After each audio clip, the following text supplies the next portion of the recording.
কাতার বিশ্বকাপের ইতিহাস গড়া মরক্কো এবারও বিশ্বমঞ্চে দেখিয়ে দিল তাদের সাফল্য কোনো অঘটন ছিল না। 2026 বিশ্বকাপের শেষ 16 লড়াইয়ে অন্যতম স্বাগতিক কানাডাকে 3-0 গোলে গুড়িয়ে দিয়ে প্রথম দল হিসেবে কোয়ার্টার ফাইনালে জায়গা করে নিয়েছে আটলাস লায়নরা। আর সেখানে সেমিতে ওঠার লড়াইয়ে তাদের সামনে এবার বিশ্ব চ্যাম্পিয়ন ফ্রান্স। অন্যদিকে প্যারাগুয়ের রূপকথা থামিয়ে কিলিয়ান এমবাপ্পের একমাত্র গোলে শেষ 8 নিশ্চিত করেছে ফরাসিরা। আগামী শুক্রবার রাত 2টায় হতে যাওয়া এই ব্লকবাস্টার কোয়ার্টার ফাইনালের আগে কেমন ছিল দুই দলের শেষ 16 লড়াই, আর কোন বিশ্ব রেকর্ড গড়লেন রিয়াল মাদ্রিদ তারকা ব্রাহিম দিয়াজ।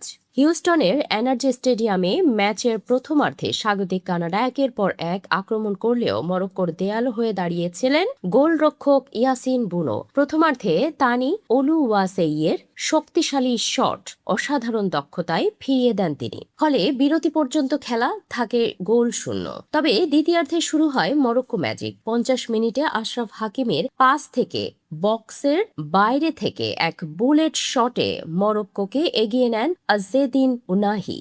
এরপর 82 মিনিটে দ্রুত গতির এক কাউন্টার অ্যাটাক থেকে ব্রাহিম দিয়াজের পাস ধরে নিজের দ্বিতীয় গোল করেন সেই উনাহি।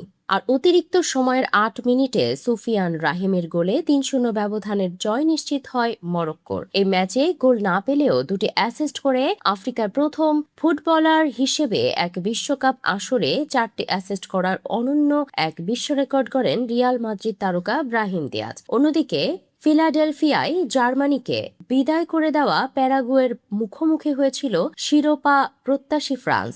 ম্যাচের শুরু থেকেই প্রায় 80% সময় বলের নিয়ন্ত্রণ নিজেদের কাছে রেখেও প্রথমার্ধে প্যারাগুয়ের নিচু ব্লকের রক্ষণ ভাঙতে পারেনি ফরাসিরা। দ্বিতীয়ার্ধেও প্যারাগুয়ের গোলরক্ষক অরল্যান্ডো গিল কয়েকটি দুর্দান্ত সেভ করে ফ্রান্সকে হতাশ করেন। তবে ম্যাচের 67 মিনিটে আসে সেই মহেন্দ্রক্ষণ। বদলিনামা ডিজিরি দুয়ে বক্সে ফাউলের শিকার হলে ভিএআর এর সহায়তায় পেনাল্টি পায় ফ্রান্স। আর স্পট কিক থেকে ঠান্ডা মাথায় বল জালে জড়িয়ে ফ্রান্সকে 1-0 ব্যবধানে এগিয়ে নেন কিলিয়ান এমবাপ্পে। শেষ দিকে প্যারাগুয়ে গোল শোধে মরিয়া হলেও ফরাসি রক্ষণ ভাঙা সম্ভব হয়নি, ফলে এমবাপ্পের এই একমাত্র গোলেই শেষ 8 নিশ্চিত করে ফ্রান্স।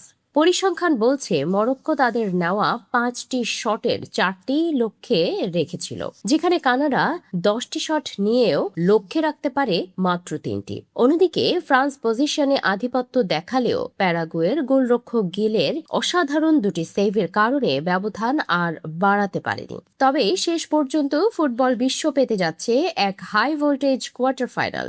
2022 কাতার বিশ্বকাপের সেমিফাইনালের পর আবারও বিশ্বকাপের নক আউটে মুখোমুখি হতে যাচ্ছে ফ্রান্স এবং মরক্কো।